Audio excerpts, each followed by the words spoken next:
So a lot of people, they have this idea about bats. It's based on like horror movies, vampire movies, and whenever you see like Halloween decorations, there's always bats involved. Bats are thought of as like a creepy, kind of scary animal. Well, that's all part of just not understanding. In fact, one of the big problems for bats is that, out of the more than 1,400 species in the world, the vast majority of them, we hardly know a thing about them other than that they've got a name. And they fly erratically. They live in places that people often consider kind of spooky, the basement or the attic or the cave. And we don't know what they're going to do next because they fly so erratically and they're associated with the night. I mean, even people who work at night aren't trusted as much as people that work in the daytime. That's true, right? That's true. Night shift people are kind of creepy. Yeah. Yeah. So these bats that we have in Austin, is there more than one species? At least 99% one species under the bridge. There's probably two species there. One's the cave myotis that usually lives in caves, and the other is the Brazilian free-tailed bat. And what's the most common? The free-tailed bats. So that's the one, when you see the big swarms, most of them are the Brazilian free-tailed bats. Right. So is that an invasive species? No, not by any means. So why is it called the Brazilian free-tailed bat? That's a good question. Species often get named by where they were first discovered. And the species was first described by specimens discovered in Brazil. Then it was discovered later that it was found all the way up into the United States. And there were subspecies named.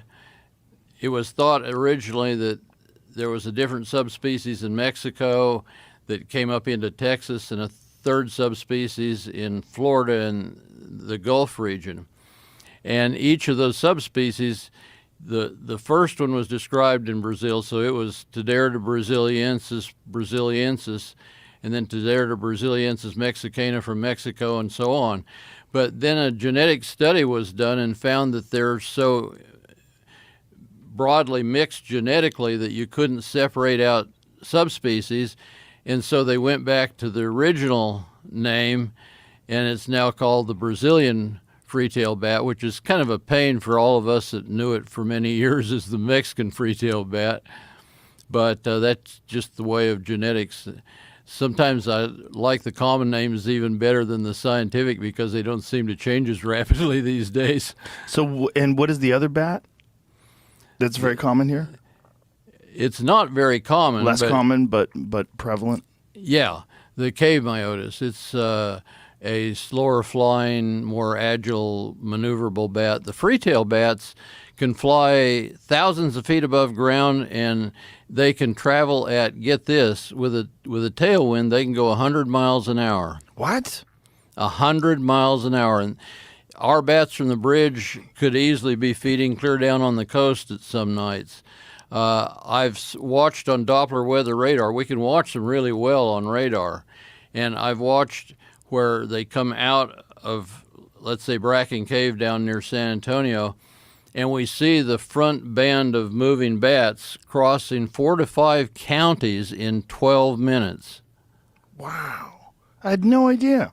I thought they were, like kind of like bird speed, like a regular bird. Bats are by far the most maneuverable, best flyers in the world. They can do things that neither birds nor insects can do in flight. And why is that?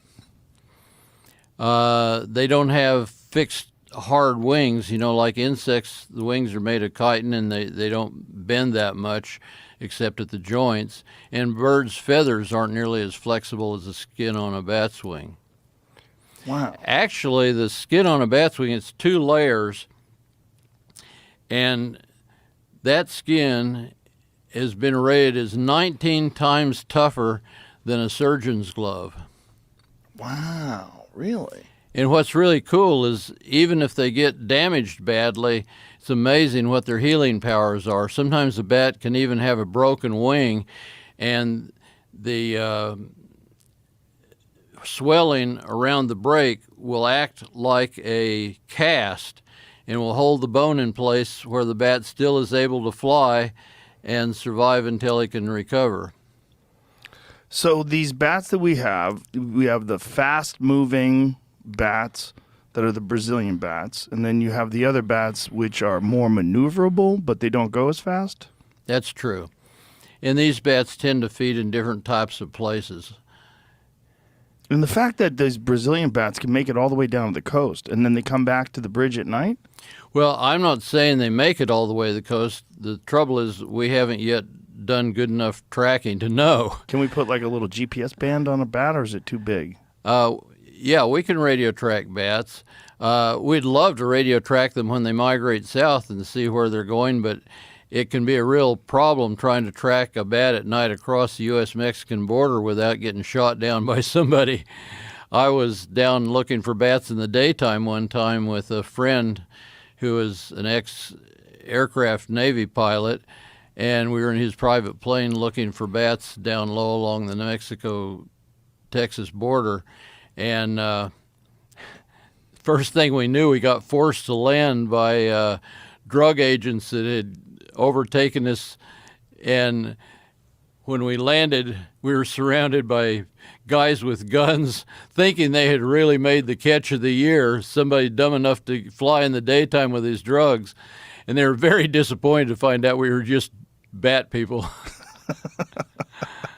So when it comes to bats around the world, how much variation is there? I know that there's some really large bats in Asia, right?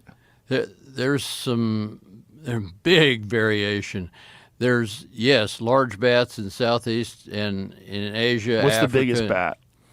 The biggest bat has a wingspan of almost 6 feet. I Whoa. have a colleague who swears that the biggest ones sometimes actually get to 6 feet. What is that bat? Flying foxes. There are 200 kinds of flying foxes. Some of them are small and some are big. Look at the size of that sucker. These are really neat bats. And it's not just these great big bats, but one of the world's smallest mammals is a bat. The little bumblebee bat from Thailand weighs a third less than a U.S. penny. Look at the size of that thing. That's in the Philippines? Is that what that is? Is that what it says, Jane? These flying foxes are in the Philippines, yes, but they're in a wide area of the old world tropics. We're very concerned about them because, for Go back one, to that photo with the guy next to it, so we can see it, the perspective. No, the one, yeah, that one. Look at that. That's crazy. I think it's a little too close. Well, that's forced perspective. that's kind of okay. like holding your fish out a bit in front of you to exaggerate.